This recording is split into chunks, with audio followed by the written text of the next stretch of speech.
Então, boa tarde a todos e a todas. É com grande satisfação que hoje teremos a apresentação de um grande amigo e irmão que a Unipamp e o Uruguaiana me apresentaram.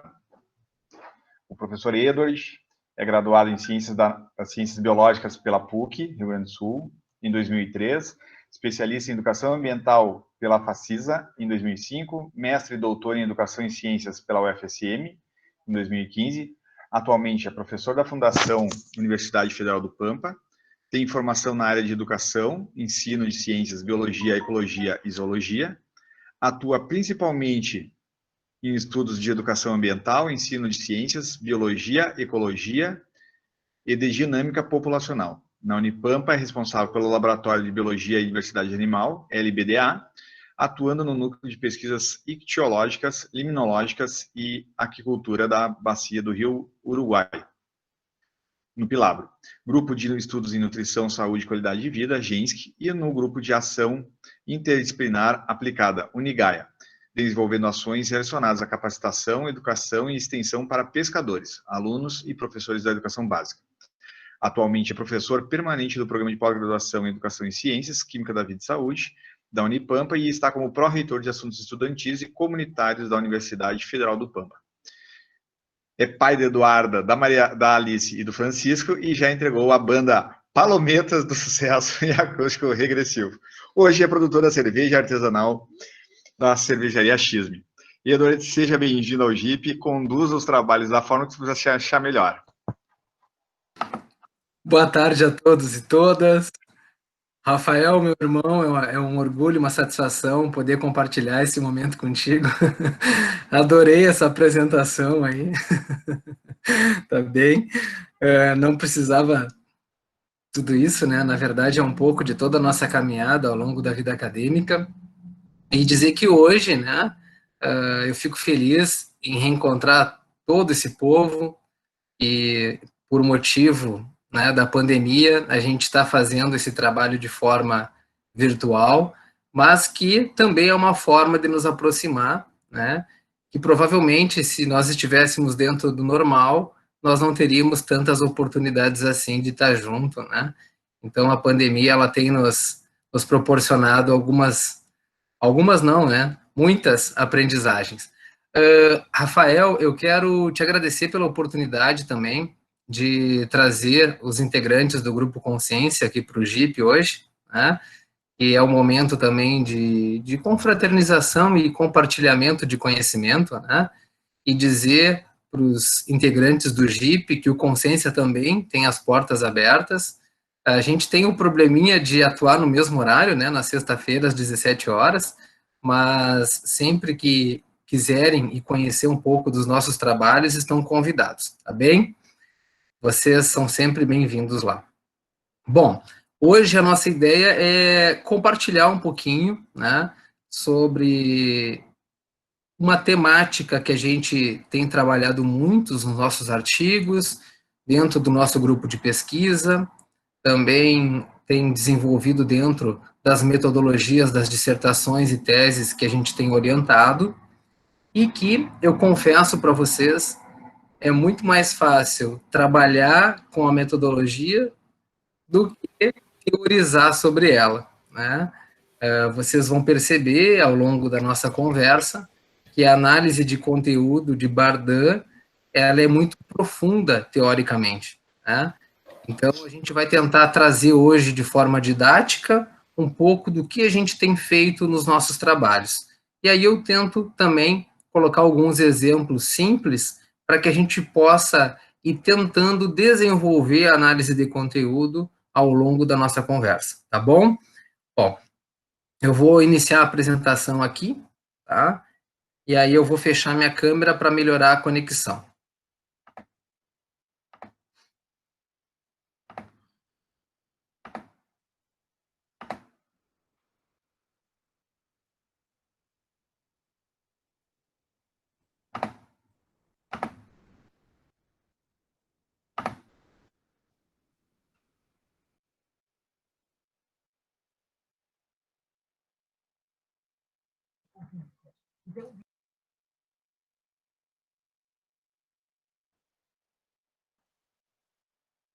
Vocês enxergam?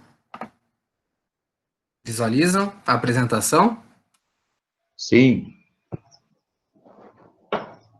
Então, o tema escolhido hoje é tentar fazer uma analogia entre o ensino de ciências e a análise de conteúdo de Lawrence Bardin. O ensino de ciências, pessoal, ele evoluiu muito no mundo e no Brasil, tá? Antigamente, até 1836, a gente conseguia ter informações e acesso ao conhecimento científico apenas através de convenções, palestras, visitas a museus. Apenas em 1837, o ensino de ciências ele é então incluído no currículo do ensino secundário, o que atualmente seria o quinto e sexto ano do ensino fundamental. Mas, mesmo assim, ele não ocorria em todas as escolas, ou seja, não era uma obrigatoriedade, o que deixava, então, o acesso universal ao ensino naquele período, né, não totalmente contemplado. 100 anos depois, em 1946, pelo Decreto Federal 9.355, tá, o ensino de ciências, então, ele se solidifica no Brasil. Mas essa disciplina, ela era ministrada de forma expositiva, né, tradicional, conservadora, né, usando livros didáticos muitas vezes desatualizados, em virtude do próprio sistema industrial daquela época, né, e os textos eram baseados, né, na perspectiva ou europeia ou norte-americana. Contudo, com a LDB, né, que é a famosa Lei de Diretrizes e Bases da Educação, em 1961, tá, o ensino de ciências ele passa, então, a ser ministrado obrigatoriamente também nas duas últimas etapas das séries do antigo ginásio, atual oitavo e nono ano do ensino fundamental. Contudo, né, de forma tradicional, aonde era trabalhado na forma de transmissão de conhecimento, aquela velha educação falada por Paulo Freire, né, o conhecimento bancário, onde o professor passava todo um período depositando conhecimento no aluno e no período de avaliação ele ia lá tentar resgatar o que tinha rendido de fruto aquele depósito, né? Então, na verdade, isso não era totalmente benéfico para que o aluno tivesse um papel ativo nessa produção do conhecimento. E ainda, nesse período, o conhecimento científico era tomado como verdade absoluta. Isso aqui é muito interessante, porque vários mitos surgem a partir dessa perspectiva. Mitos que até hoje, né, a gente consegue acompanhar, especialmente nas mídias, né, aonde a gente vai ver uma propaganda de creme dental e aparece lá o dentista com jaleco branco, passando uma mensagem subliminar, né, que se a ciência diz que aquilo funciona é porque é verdade, né? Então, essa perspectiva aí, ela se dá pelo processo formativo que ocorreu por muitos anos e até recentemente. Bom, na década de 70, então, surge uma nova perspectiva, onde o aluno ele deveria experimentar a ciência, ou seja, fazer uso do método científico ou método da descoberta. Mas pela perspectiva desse período, o aluno ele apenas se limitava a imitar o trabalho do cientista, ou seja, ele fazia uma reprodução de algo que era estabelecido, tá? Então, na verdade, ao visitar um laboratório ou fazer uma atividade que se propunha fazer uma experimentação, o aluno ele tinha um protocolo e no final ele sabia qual era o resultado. E se aquele resultado não era alcançado, ele repetia até chegar no resultado, ou seja, algo mecânico. Tá? Depois, na década de 80, onde a gente teve, sim, um grande salto no processo do ensino de ciências, tá? É dado ênfase à questão experimental, onde o estudante deveria ser o protagonista do processo de ensino, com liberdade, a partir de um método, para construir novos conhecimentos. E esse processo ele continua em evolução. Então, o ensino ele deixa de ser centrado no objeto e passa a ser centrado no indivíduo, né, como um ser aprendente que tem uma realidade específica, que tem sentimentos, que tem uma questão alicerçada culturalmente, socialmente, economicamente, ou seja, é o indivíduo que é o centro do processo de formação. a gente percebe que isso tem evoluído muito, né? Esse processo ele continua evoluindo.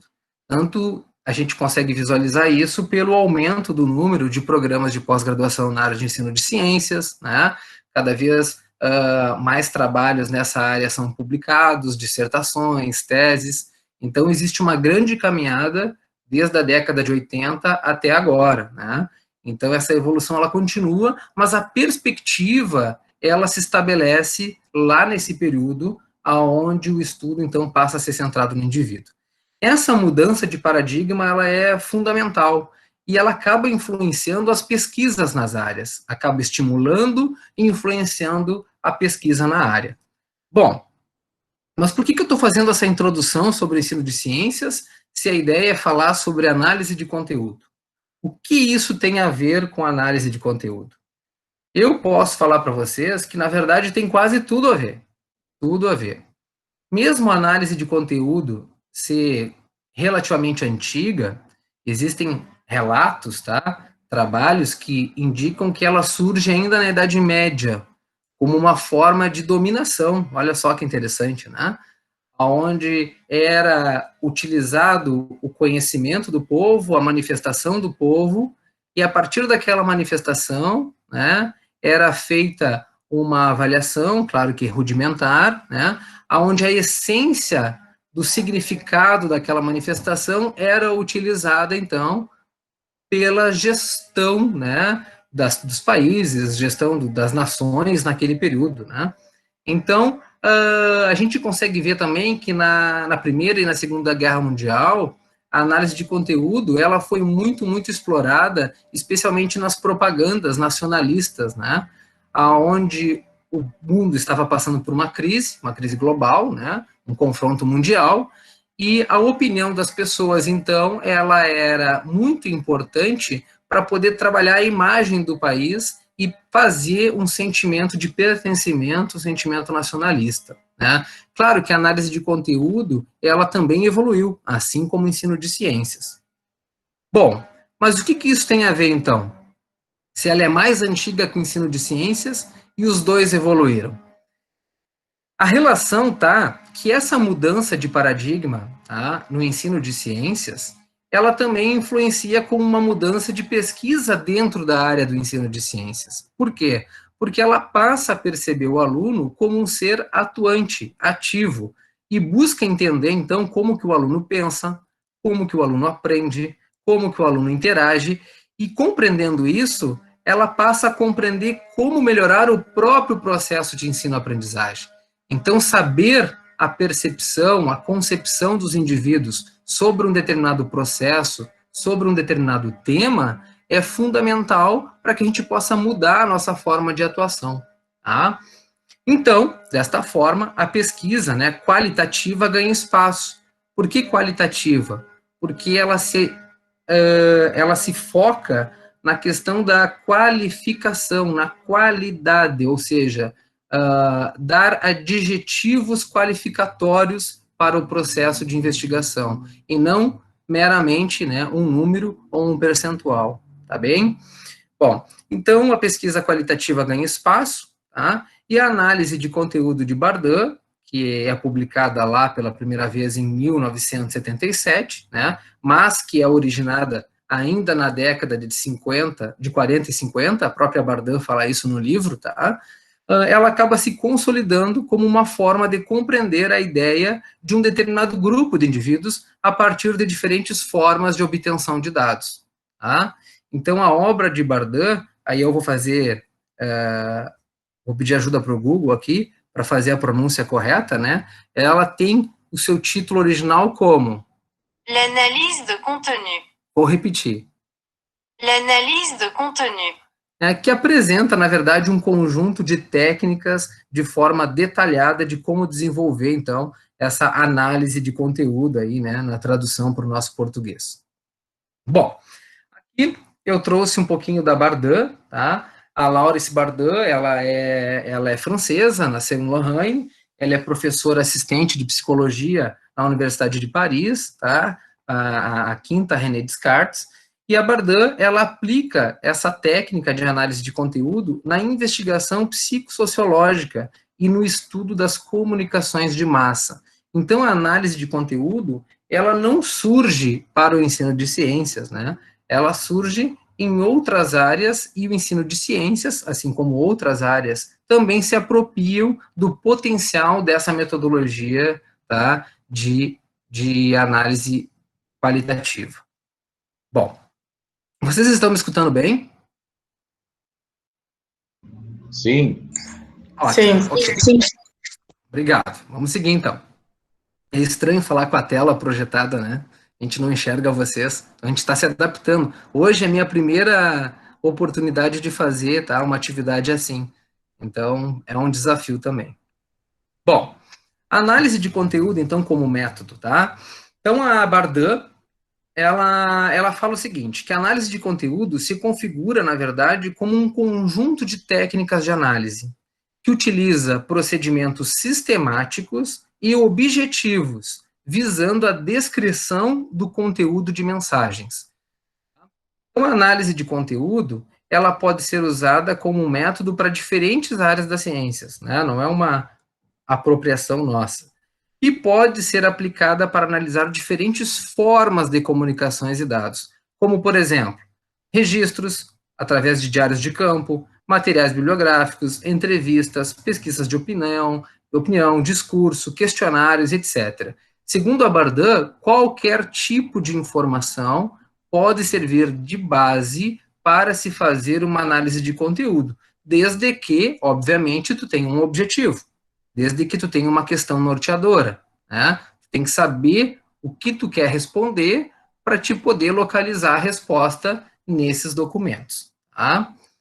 Bom, a análise de conteúdo, ela tem algumas etapas, tá? E essas etapas, elas se subdividem. Por isso que no início da minha fala, eu disse que é muito mais fácil a gente executar a análise de conteúdo do que teorizar sobre ela, porque a gente trabalha tanto com ela que fica meio mecânico, fica meio natural, e teorizar é um pouquinho mais complicado. Então, eu vou tentar, hoje, teorizar com vocês, né? Mas também trazer alguns exemplos simples que possam facilitar a nossa compreensão. Bom, é importante destacar que o pesquisador, ele vai ter um papel fundamental em cada uma das etapas, tá? Por quê? Porque os fenômenos da análise, eles perpassam pelas percepções do pesquisador, pelos seus sentimentos, pelo seu conhecimento sobre o tema que está sendo avaliado, né? Paulo Freire já dizia, né, a pesquisa não é neutra, não existe neutralidade na ciência, né? Então, a análise de conteúdo, ela visa minimizar, né, a inexistência da neutralidade, mas ela não consegue tirar a neutralidade totalmente. Por quê? Porque na hora que a gente for criar as categorias, elas vão emergir a partir dos dados que estão sendo analisados, mas muito também pelo entendimento do pesquisador ou da pessoa que está fazendo a análise sobre aquele tema. Tá? Então, essa neutralidade, ela não é total. Inclusive, vou fazer um parênteses aqui, que a gente, quando pega um artigo, tá, de cunho qualitativo para ler, para referendar, a gente vai na metodologia e muitas vezes o autor ou os autores apenas citam que usaram a análise de conteúdo, né? Mas eles não explicam quais os conjuntos de técnicas da análise de conteúdo foram executadas. Isso é muito importante de ser feito, né? Por quê? Porque isso torna possível que outro pesquisador possa tentar replicar aquele estudo, né, e chegar a conclusões semelhantes ou diferentes e discutir esses resultados. Então, eu digo sempre para os meus orientados, alguns deles estão aqui, quando a gente vai fazer um trabalho de pesquisa, a gente tem que ter duas preocupações em relação a referenciais, duas principais, quando a gente fala de metodologia. Primeiro, ter um referencial metodológico para coleta dos dados e ter um referencial metodológico para análise dos dados. E esses referenciais, eles precisam casar, eles precisam, né, eles têm que ter uma afinidade para que o trabalho tenha um nexo, né, um nexo metodológico, tá bom? Bom, no final, vocês podem fazer algumas perguntas e a gente pode discutir sobre esses aspectos que eu tô falando. Bom, então, o que o pesquisador faz, então, ou o que ele busca fazer quando ele se propõe a fazer análise de conteúdo? Então, ele busca, através da análise de conteúdo, compreender características, estruturas ou modelos que estão dentro dos fragmentos das mensagens, né? Ou seja, é tentar descobrir dentro de uma fala, dentro de um relato, o que aquela pessoa, aquele indivíduo realmente quer dizer com aquilo, tá? Então, não é uma tarefa tão simples, né? Tão simples. E tudo vai depender também do tipo de documento que tu vai analisar. Então, são 3 as etapas, tá? A primeira etapa, chamada de pré-análise, também conhecida como organização do material. A segunda etapa, chamada de exploração do material, mas também conhecida como etapa de codificação e categorização. A última etapa é a etapa de significação, conhecida também como inferência e interpretação, tá?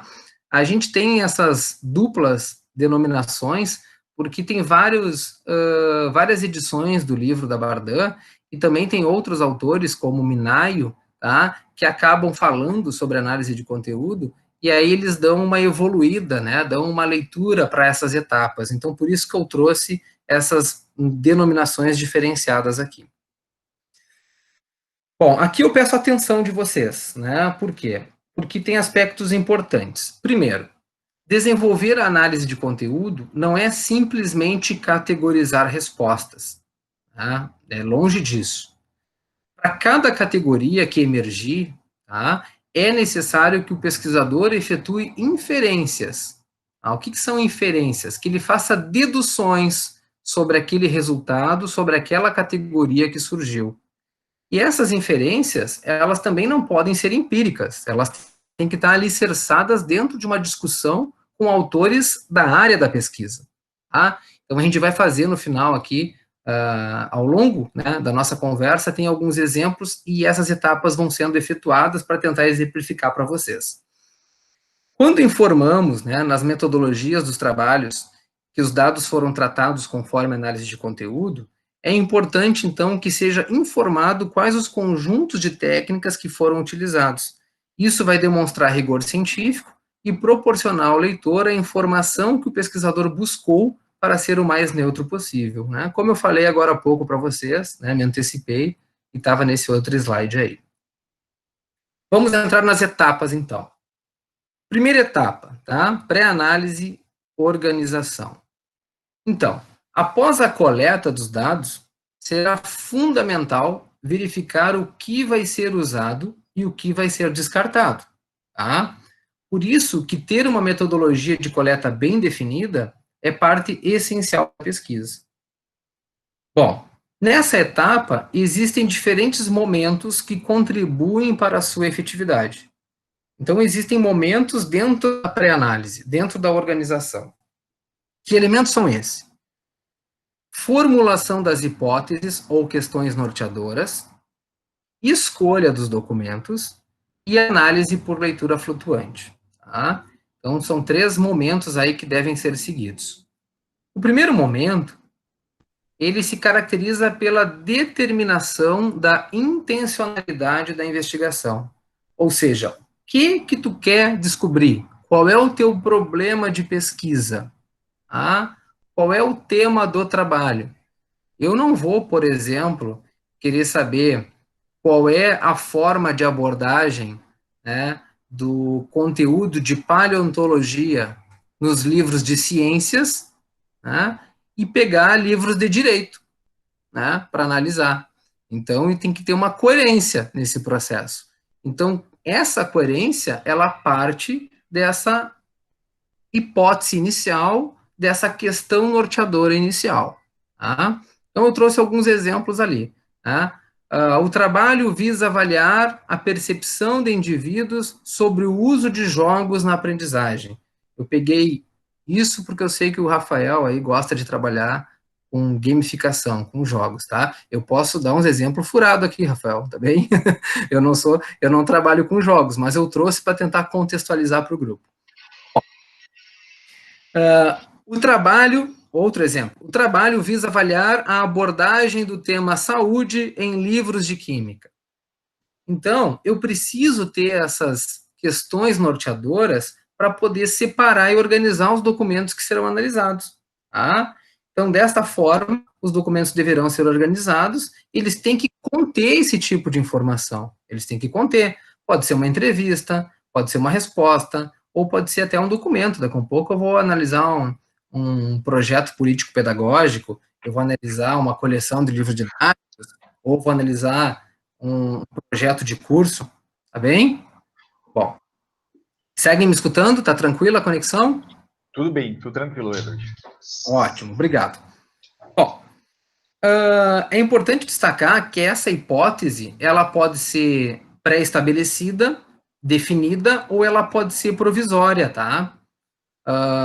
Por exemplo, a hipótese provisória é quando tu tem uma ideia sobre alguma coisa, mas a hora que tu for analisar os teus dados, pode ser que as tuas respostas sejam completamente diferentes daquela que tu imaginava inicialmente. Isso é muito comum. Isso é muito comum.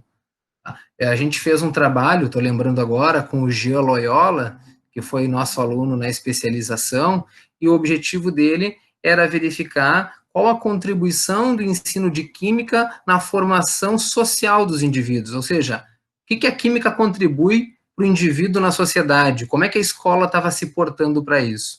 E aí, ao longo do trabalho, os nossos dados foram demonstrando que quase que 80% do corpo docente de professores de química não eram químicos, eram da biologia, eram da veterinária, eram da agronomia, e aí o trabalho teve um outro viés, né? Como que a gente pressupõe que a gente vai conseguir dar uma formação social, vai entregar um indivíduo para a sociedade, né? Com que ele use a química na sua vida, no seu cotidiano, né, através da alfabetização científica, que é uma outra história, né, como que a gente vai pressupor isso se nem os professores são da área, né? Então, na verdade, a gente tem, uma replicação de conteúdos, né, e muitas vezes vazios de significado e de contexto com o dia a dia. Então, essa hipótese, ela não precisa ser definitiva, tá, gente? Ela pode ser provisória. Bom, aí eu trouxe alguns exemplos também, né, na forma de pergunta, né, que se assemelha com o exemplo de cima. O uso de jogos, na sua opinião, podem contribuir para a melhoria dos processos de ensino-aprendizagem? Aí eu tenho uma questão aberta, né, porque as respostas podem contribuir ou não podem contribuir, né? E a mesma coisa o segundo exemplo. Qual a concepção do tema saúde em livros de química? Então, eu não sei o que vai vir, né? Existe uma concepção sobre o tema saúde? Existe uma abordagem? Não existe? Então, são exemplos aí de questões norteadoras que não dão um destino final, porque a gente não sabe qual vai ser esse destino final. Ainda, tá? Nessa primeira etapa, nós temos, então, a questão da escolha dos documentos, que é o segundo momento, tá? O primeiro momento foi a formulação das hipóteses, e agora, então, a escolha dos documentos. Aqui, a gente vai determinar o que vai ser usado. Tá? Destaca-se que, nesse universo de documentos, a gente pode ter estabelecido eles a priori, antes, né, da própria pesquisa em si. Vou dar um exemplo, né? Tenho aqui alguns alunos que estão nos acompanhando, não sei se o Márcio está conosco, mas a gente quer saber qual é a abordagem que o foco ensino e saúde tem, né, dentro da BNCC. Então, eu já defini o documento a priori. Meu documento é a BNCC, já está definido. Aí eu vou explorar esse documento. Ou eu posso tentar fazer o mesmo tipo de questionamento, mas querer saber qual é a abordagem, né, da relação de ensino, ambiente e saúde para professores de ciências. Aí não, aí eu vou ter entrevistas, eu vou ter questionários, ou seja, eu vou ter uma outra forma, eu vou ter um outro corpus documental. Então, essa escolha do documento, ela está totalmente associada, né, com o objetivo da pesquisa, né, com a metodologia de coleta de dados. Por isso que eu falei no início, né, que a metodologia de coleta de dados, ela tem que estar casada com a metodologia de análise de dados, tem que ter um nexo. Bom, Desculpem. Aqui também, né, a gente tem que pensar como que a gente vai usar esses documentos.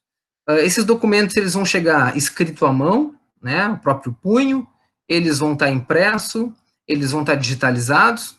Se eles estiverem digitalizados, eles vão estar em que tipo de documento? Office, Excel, Word? Ou seja, como que a gente vai trabalhar esses dados, né?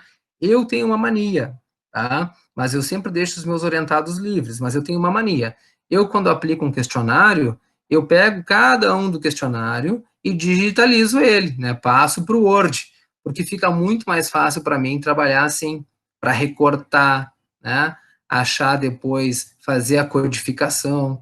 Então, eu acho muito mais fácil, tá? A gente identificar as unidades de registro, unidades de contexto. Então, cada um tem que pensar nesse momento como que vai ser a análise futura. Óbvio, né? No meu mestrado, a gente trabalhou com um público de 900 alunos.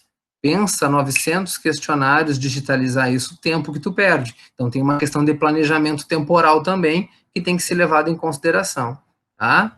E depois a gente descobre que não usa 20% ou mais dos dados, tá? Então, às vezes, o questionário que a gente aplica, como a gente antecipa muito ele antes de ter um pré-projeto já estabelecido, a gente descobre que faz muitas perguntas que não são necessárias. Mas isso tudo é uma questão de aprendizagem também, tá bem? Bom, aqui eu trouxe algum exemplo. Em um conjunto de questionários aplicados, esses deverão ser organizados por nível escolar. Então, qual a concepção de química da educação, de estudantes da educação básica? Fica difícil e fica injusto com o próprio trabalho eu querer englobar todos os estudantes numa única forma, num único processo de análise, né? Por quê? Porque se eu estou focando em todos os estudantes de educação básica, eu vou ter aqueles indivíduos lá do quinto ano, né, do ensino fundamental, e alunos do terceiro ano do ensino médio. É óbvio que eles vão ter concepções diferentes.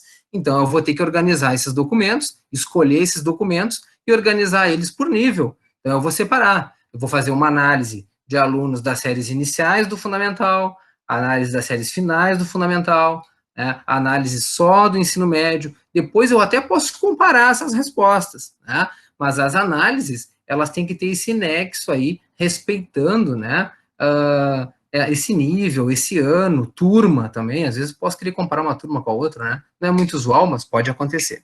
Tá? Se os objetos são livros didáticos, esses devem ser organizados também. Então, tá, eu vou analisar o ensino de química em livros didáticos. Que livros, né? Eu vou analisar os livros recomendados pelo Plano Nacional do Livro Didático de 2016. Bom, aí eu tenho um recorte. Tá? Ou não, eu vou analisar os livros de química que são preferidos pela escola, por X escola, por determinada escola. Ou então, né, os livros didáticos que são usados em tal ano escolar em determinada escola. Então, eu preciso, nesse momento de escolha de documento, ter um nexo com o objetivo do trabalho, tá? Então, é uma etapa que parece simples, né, que a gente muitas vezes faz de forma natural, mas que ela tem todo um suporte teórico por trás, que nos dá subsídio para que o trabalho tenha uma segurança, tenha um rigor científico. Para ajudar nesse momento, tá, gente, existem algumas regrinhas. Eu não vou me aprofundar em cada uma delas, mas existem umas regrinhas. Primeiro, regra da exaustividade. O que diz essa regra? Deve-se esgotar a totalidade da comunicação do acervo, da coleção. Bom, se eu me proponho, né, fazer um levantamento para ter uma informação fidedigna, eu preciso esgotar a totalidade da comunicação do acervo existente, né? Se são questionários, eu usar os questionários todos. Se são coleções de livro, usar as coleções de acordo com as que são indicadas ou apontadas. Regra da representatividade, né? A amostra deve representar o universo. Essa aqui é muito simples de entender, né? Então, eu vou avaliar a concepção do bioma Pampa de estudantes de Uruguaiana. Aí, Uruguaiana tem 60 escolas, eu percebo que tem muitos questionários para eu analisar. aí eu descarto, né, 58 escolas, fico só com 2. Vai existir representatividade nesses documentos que eu estou escolhendo? Acredito que não, né? Aí eu troco o foco do trabalho. Eu deixo de ter uma avaliação a nível municipal para ter um estudo de caso pontual em 2 escolas, né? Então, isso muda a metodologia do trabalho. Regra da homogeneidade, né? Os dados devem referir-se ao mesmo tema, devem ser obtidos por técnicas iguais e selecionados por indivíduos semelhantes. Ou seja, eu não posso querer descobrir qual é a concepção do bioma pampa de alunos de Uruguaiana se eu pegar diferentes tipos de questionários. Eu tenho que ter uma padronização nesse processo de coleta. E essa padronização vai fazer parte da escolha dos meus documentos. Tá? Então, eu tenho que, como é que eu vou dizer, caracterizar isso, eu tenho que tornar isso entendível, né, na minha metodologia, para facilitar com que o trabalho tenha um nexo metodológico. Regra da pertinência. Os documentos precisam adaptar-se ao conteúdo e objetivo previsto. Eu já falei sobre isso no início, mas vou dar outro exemplo aqui. Né? Eu não posso saber quais são as espécies de serpentes que existem no bioma pampa, né, e procurar isso num catálogo de peixes. Né? Então, quer dizer, os documentos eles têm que estar, né, adaptados ao objetivo previsto. Então, são coisas simples, mas que fazem toda a diferença. E, por último, a regra da exclusividade.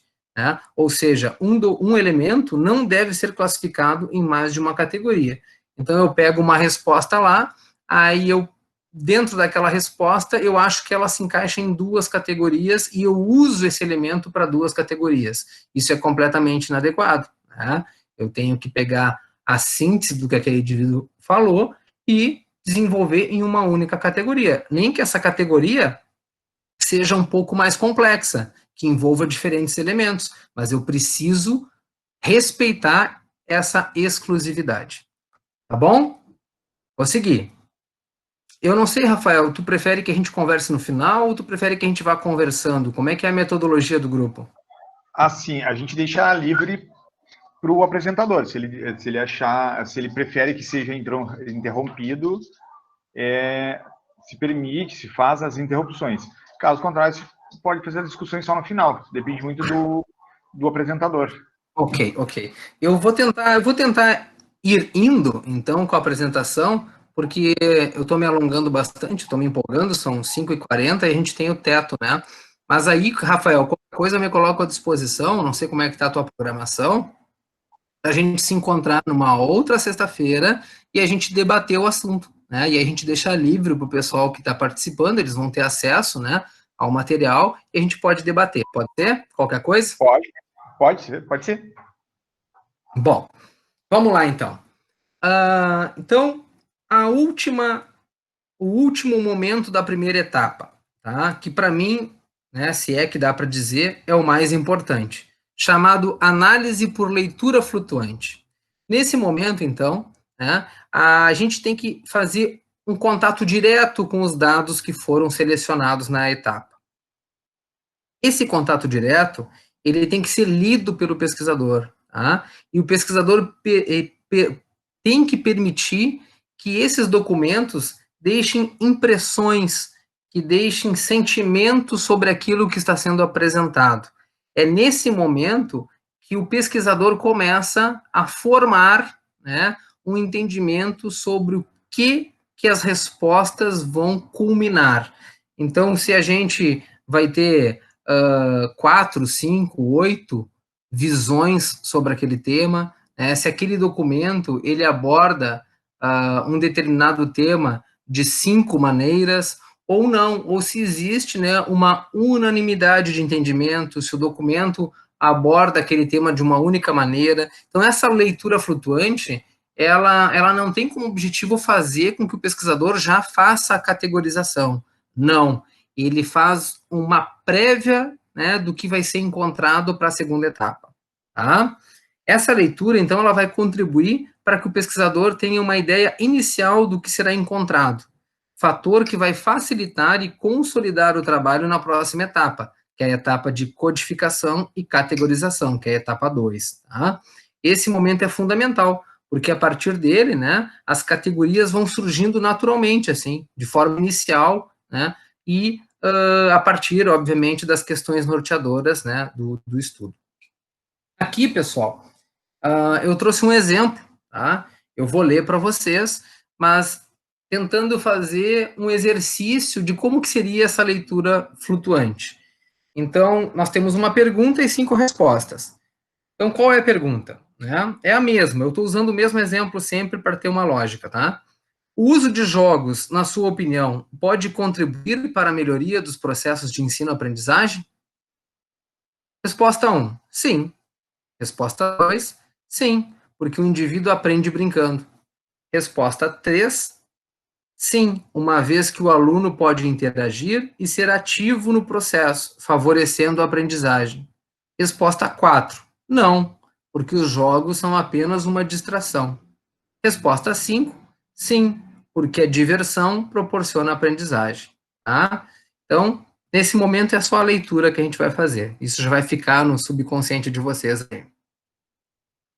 Bom, etapa 2, exploração do material, codificação e categorização. Então, a gente já selecionou o material, já sabe quais são as questões norteadoras e a gente já fez a leitura flutuante. Oi? Alguém quer falar? Não? Acho que o microfone de alguém abriu, então. Bom, seguindo. Então, a etapa 2, ela se subdivide, tá? Em codificação e categorização. O que é a codificação? A codificação corresponde à identificação que permite atingir uma representação de conteúdo e de sua expressão.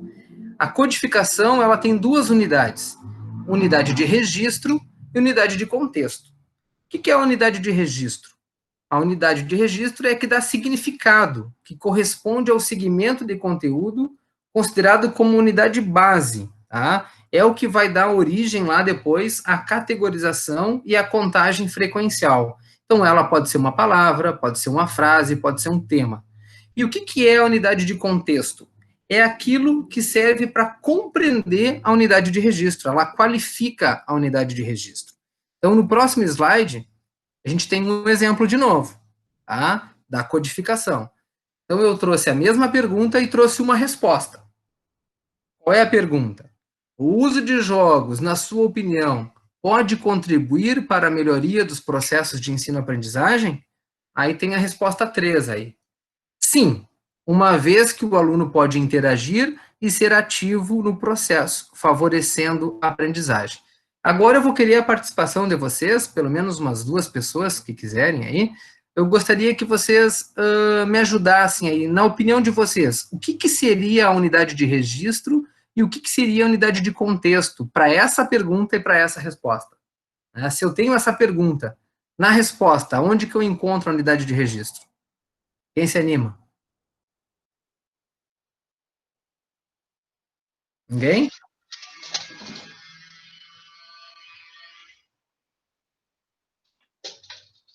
Não sejam tímidos. O contexto é os jogos. Pode ser. Que ele faz Isso é muito interagir, ser ativo, não é isso? Ótimo. E o que seria o registro? Qual é a palavra-chave na resposta? O sim. Perfeito. Não vou nem abrir para outro. Olha só a pergunta. O uso de jogos, na sua opinião, pode contribuir para os processos de ensino-aprendizagem? Sim ou não, né? No caso, sim. Então, o sim é o que vai dar a direção dessa resposta. Então, essa é a minha unidade de registro. Tá, mas o que está qualificando o sim? A unidade de contexto. O que contextualiza o sim? É o restante da frase, né? Ou seja, a capacidade do aluno interagir e ser ativo. Muito bem, tá? Então, vocês conseguiram aí, né, num primeiro momento, já identificar essa etapa de codificação que é tão importante, tá? Isso, pessoal, muito depende da visão do pesquisador. Por isso que eu falei no início, né? Cada um de nós teve uma trajetória acadêmica, teve uma formação cultural, social, e isso vai implicar nessa análise, tá? Mas é exatamente essa percepção que eu tive com essa resposta, tá? Então, foi ao encontro aí do que a colega manifestou. Eu não sei quem é que está respondendo, tá? Não estou enxergando vocês. Seguindo. Depois da codificação, então, tá? Nós temos a categorização, ainda na segunda etapa. O que é a categorização? É a passagem de dados brutos para o estado organizado, que apresentam características comuns. Segundo Bardin, trata-se de uma operação de classificação de elementos, ou seja, são conjuntos que podem ser diferenciados e, em seguida, reagrupados segundo uma analogia. Os critérios de classificação, pessoal, podem ser variados, tá? Ele pode ser por tema, pode ser por verbo, adjetivo, tá aí, tem vários. Tudo vai depender de vocês também, do que vocês querem, do objetivo. E essa categorização, ela ocorre em duas etapas, o inventário e a classificação. O inventário seria isolar os elementos comuns, né? Isolar os elementos comuns. E a classificação é tornar eles afins, ou seja, dentro desse isolamento, quais eles são afins, quais eles são diferentes, tá? Então, voltamos para aquele nosso exemplo, tá? Só que agora a gente vai aplicar o inventário e a classificação. Pergunta: o uso de jogos, na sua opinião, pode contribuir para a melhoria dos processos de ensino e aprendizagem? Temos 5 respostas, né? A gente vai isolar 5 respostas. Bom, e aí depois a gente vai classificar por uma analogia, ok? Quantas respostas eu poderia deixar juntas e quantas eu poderia deixar separado? Quem se anima? Todos que tem sim ficam juntas, as que tem não fica separado. Olha aí. Tu acabou de fazer o inventário e a classificação. Muito bem. Tá? Então, a gente isola os elementos comuns, tá? E depois a gente reagrupa, né? Tentando deixar as respostas que têm uma certa analogia. Então, a gente tem uma resposta já. A gente já tem algo no nosso resultado, né? O uso de jogos, na sua opinião, pode contribuir para a melhoria dos processos de ensino? 80% dos estudantes acham que sim. 20% acham que não. Tá? Essa questão da frequência, pessoal, em percentual, eu sou muito fã, tá? Eu gosto muito de usar a frequência, mas ela não é necessária, tá? Não é o objetivo da análise de conteúdo fazer frequência nas categorias, mas eu oriento sempre que os meus alunos façam isso, porque eu acho que fica uma representação da amostra, ou seja, a maioria entende que sim. Isso dá peso no resultado. Mas eu quero perguntar mais uma coisa para vocês. Esses 80% são iguais? Pensam iguais ou não? Parcialmente, né? Eles concordam que sim, uns justificam e outros não. Tem um que não justifica o porquê, só apenas disse sim. Muito bem, muito bem. Então, a gente vai para a próxima etapa, tá? A gente fez a categorização e a gente vai para a próxima etapa, e isso que tu falou aí, leva contigo que a gente vai usar daqui a pouquinho. Olha só. A gente podia fazer assim, ó. A gente podia categorizar, então, agora por afinidade. Então, daqueles 80%, a gente vai ter 20% que apenas disse sim, aí nós temos 40% que tem respostas semelhantes, né? Porque o indivíduo aprende brincando e porque a diversão proporciona aprendizagem. Respostas que têm uma certa analogia. Depois nós temos 20% lá de sim, mas que diz que o aluno aprende porque ele interage e é ativo com o processo. Diferente da questão da brincadeira. É um sim diferente da questão da brincadeira. E tem o não lá, os 20% do não. Então a gente pode começar a deixar mais afinado essa categorização, certo? Vamos lá. Terceira etapa. Agora que a gente já categorizou, né? Então a gente vai para inferência e interpretação. Essa é a etapa, assim, ó, do método de Bardin, uma das mais importantes, tá? Claro que tu não consegue chegar nela sem passar pelas outras, mas ela é importante porque ela é que vai enaltecer o resultado da tua pesquisa. Tá? Nesse momento aqui, o pesquisador ele tem o papel de analista, semelhante a um arqueólogo, um detetive, um terapeuta, ou seja, ele vai dar um diagnóstico a partir dos dados que ele encontra. E aqui é muito importante destacar o seguinte, ó, para cada categoria que emerge, lá na etapa 2, a gente precisa fazer uma inferência, tá? A gente não pode simplesmente ignorar uma resposta, uma categoria. Não, aquela ali não é, né, não é bonitinha, não me interessa, eu vou ignorar. Não, a gente precisa fazer inferência sobre todas as categorias, ou fazer uma inferência geral que englobe todas as categorias. Isso é mais difícil de fazer, mas é possível também, tá? A gente só não pode ignorar. Então, eu fiz algumas inferências aqui, tá? Olha só que legal. O uso de jogos, na sua opinião, podem contribuir para a melhoria dos processos de ensino-aprendizagem?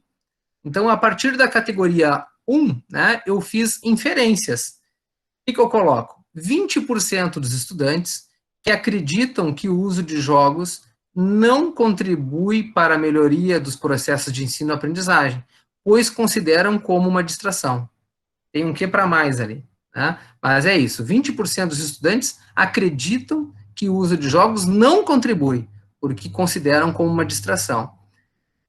Para a categoria 2, eu fiz uma outra inferência. 20% dos estudantes acreditam que o uso de jogos contribui para a melhoria dos processos de ensino e aprendizagem, mas não explicaram o motivo. É aquele sim sozinho, né? Então, a partir do sim sozinho, eu construo um texto, tá? Terceira categoria. 20% dos estudantes acreditam que o uso de jogos contribui para a melhoria dos processos de ensino, pois a interação deixa o estudante ativo, favorecendo a aprendizagem. Tá? E, por fim, né, 40% dos estudantes acreditam que o uso de jogos contribui para a melhoria dos processos de ensino, pois a ludicidade favorece a aprendizagem. Em nenhum momento vocês viram que aparece a palavra lúdico. Isso é uma questão de inferência do pesquisador sobre o resultado. Então, a inferência ela é necessária. E são essas inferências que vocês iriam apresentar nos resultados do trabalho de vocês. Só que não sozinha, porque vocês precisam, para cada inferência, ter uma interpretação. Ou seja, essa interpretação ela tem que estar alicerçada em trabalhos da área, discutida com autores da área. E aí eu fiz um trecho aqui imaginário de uma discussão usando uma das categorias para vocês verem. Eu coloquei assim: conforme observado na categoria 3, 20% dos estudantes acreditam que o uso de jogos contribui para a melhoria dos processos de ensino, pois a interação deixa o estudante ativo, favorecendo a aprendizagem. Esses dados são corroborados por Ribeiro, 2019, o qual manifesta que o estudante, jogador, precisa entender como os diferentes elementos do jogo se relacionam, elaborar estratégias, tomar decisões, processar informações e resolver problemas. Desta maneira, a neurociência aponta que essa prática interativa, como uma forma de ensino, pode ajudar, tornando a aprendizagem mais significativa e permanente para o aluno. Então, vocês viram como é que é a construção, gente? Então, a análise de conteúdo ela é maravilhosa, né? Ela tem essa parte teórica pesada, ela tem essas 3 etapas, mas ela consegue fazer com que resultados emerjam de mensagens simples de uma maneira que enriquece muito a discussão do trabalho da gente. Né? Então, foi isso que eu tentei fazer ao longo, né, dessas 3 etapas. Fui trazendo exemplos e mostrando cada uma delas e como aplicar para vocês. Tá? Então, a síntese, né, da análise de conteúdo de Bardin é isso. Então, a primeira etapa tem esses 3 momentos: formulação das hipóteses, escolha dos documentos, leitura flutuante. Segunda etapa, codificação e categorização. E terceira etapa, inferência e interpretação. Tá bem? Então, agora, no final, eu dei uma acelerada, porque já são 18 horas, né? 18 horas, e eu quero escutar um pouco vocês, quero ver vocês. E aí, então, as referências, né, do que eu trouxe para vocês hoje, tá? Agradeço a atenção e depois eu disponibilizo para vocês essa apresentação. Eu espero que eu tenha conseguido, de alguma forma, fazer uma transposição didática, né, do livro da Bardin, que é um livro não muito pequeno, e que fala desde a história, todo o processo histórico da análise de conteúdo, e perpassa por todos os tipos de análise de conteúdo diferente. Então, eu tentei trazer para vocês mais ou menos o que a gente tem feito nos nossos trabalhos e exemplificando para facilitar, então, esse entendimento. Tá bom? Rafinha, passo para ti, não sei como é que vai funcionar agora, se tu abre para o pessoal perguntar, como é que vai ser? Vou abrir minha câmera aqui. Tá. Então, muito obrigado, Edward, pela tua fala, foi bem esclarecedora, assim, todo mundo me chamou, foi fazendo comentários que estava bem interessante, que era um tema bem pertinente, que muitos vão usar e não estavam bem apropriados dessa metodologia que tu trouxe, né? Então, te agradeço por disponibilizar teu tempo para trazer isso. Né? Aqui tem a Nathalie está se inscrevendo para te fazer perguntas, e a gente vai abrir para perguntas agora, as pessoas vão se inscrevendo. Tá? Pode abrir o microfone, Nathalie. Ok. Oi, Edward, tudo bem? Tudo bem? Na verdade, eu não vou fazer uma pergunta. Eu quero mais comentar que na minha dissertação eu vou utilizar a análise de conteúdo de Bardin, e eu comprei o livro dela há algum tempo atrás já, e eu li, só que o livro, como tu falou, ele é muito completo, digamos assim, ele tem muita coisa, né? São muitos itens, e se torna, para mim, pelo menos, se tornou difícil de entender. Aí eu até pensei em suspender essa parte, ir para a parte prática da minha coleta de dados, começar a pensar nas minhas oficinas e tudo mais, porque depois, quando voltar essa etapa, né, na minha pesquisa, focar de novo em como fazer, porque eu nunca fiz, né? Então, por isso que eu falei no chat, quando tu estava falando que para ti já é algo natural, mecânico, né, porque é mais fácil para ti fazer do que teorizar, né, a análise. Para mim, quem dera se fosse algo natural, ainda não é, vai ser a primeira vez que eu vou fazer, né? Mas só queria dizer que foi bem elucidativo a tua fala, porque tu não trouxe tudo que tem no livro, né? Tu trouxe as partes principais para se fazer uma análise, né? Então, eu fiz várias anotações e me ajudou bastante, e agora, se eu der uma segunda lida no livro, eu acho que eu vou ter um entendimento melhor e mais prático para mim poder aplicar na minha pesquisa. E geralmente também você fala muito só na parte da categorização, é muito batido nessa parte, e eu achei interessante também que tu falou que não é só a categorização que importa, né? Na verdade, tem muitos outros itens também igualmente importantes, né? Que você tem que focar e dar importância também. Então, era isso, achei muito bom, parabéns. Legal, obrigado. Obrigado. Só até colaborar com a tua fala, quando a gente consegue efetuar análise de conteúdo, inclusive com a inferência e a interpretação, a gente percebe que ele é muito mais do que uma metodologia de análise. Ela já vai permitir que tu discuta os teus resultados. Então, ela serve tanto para te analisar, quanto para te construir a tua discussão no corpo do trabalho. Então, a Bardin, a análise de conteúdo, ela favorece isso, ela torna isso natural, né? E assim, ó, vou dizer, não foi fácil teorizar, tá? Quando o Rafael me convidou, meu Deus do céu, é fácil, é barbada, fui deixando, né? Tranquilo, é falar sobre isso. Aí eu vamos ser técnico, né? Afinal de contas, a gente é professor, tem que ser um pouquinho técnico. E aí eu fui lá, ó, dar uma papirada de novo na Bardin, e eu comecei, meu Deus, eu tinha esquecido como a teoria desse negócio é pesado. E aí, como que eu vou transformar isso de forma legal, assim? E aí eu tentei, em 1 hora, né, fazer isso.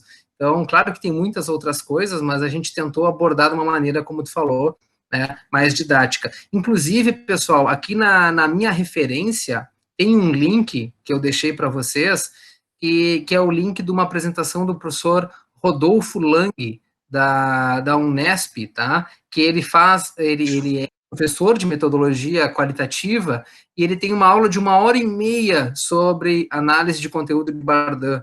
E, inclusive, eu assisti a palestra para a gente trazer algumas contribuições para vocês. E eu coloco lá porque eu acho que vai ajudar vocês, tá? Então, podem depois olhar o vídeo. Obrigada. Alguém mais gostaria de fazer alguma pergunta para o professor Edward? Eu tenho uma pergunta. Por Boa favor, tarde, Helene. professor Edward.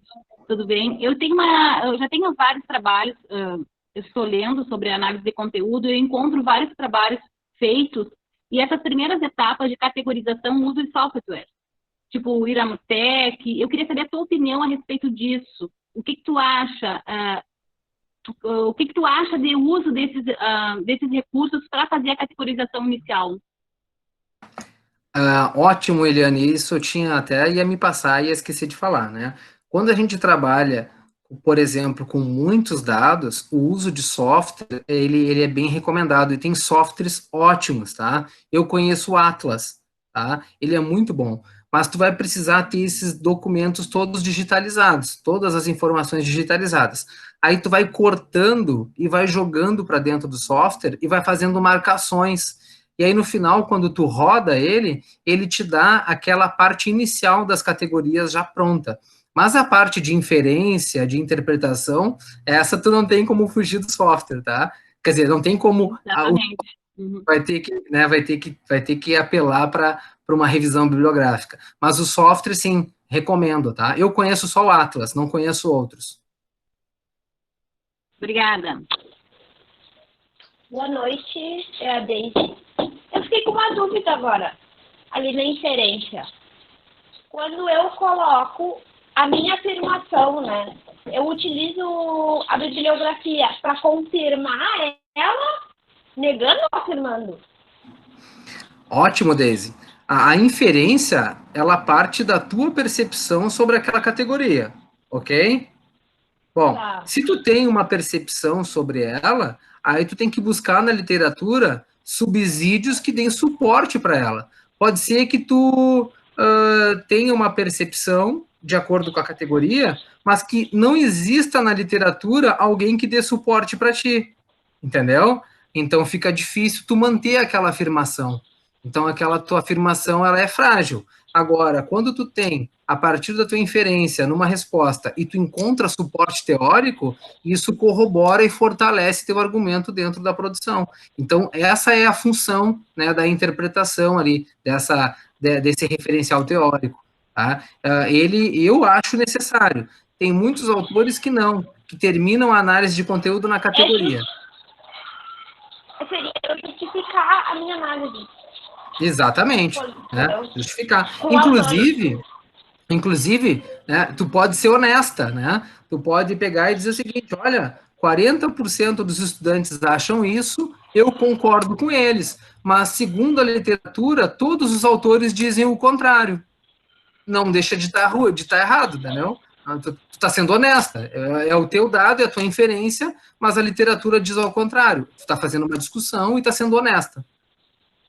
Perfeito, obrigada. Mais alguém gostaria de se manifestar, fazer algum comentário, alguma pergunta?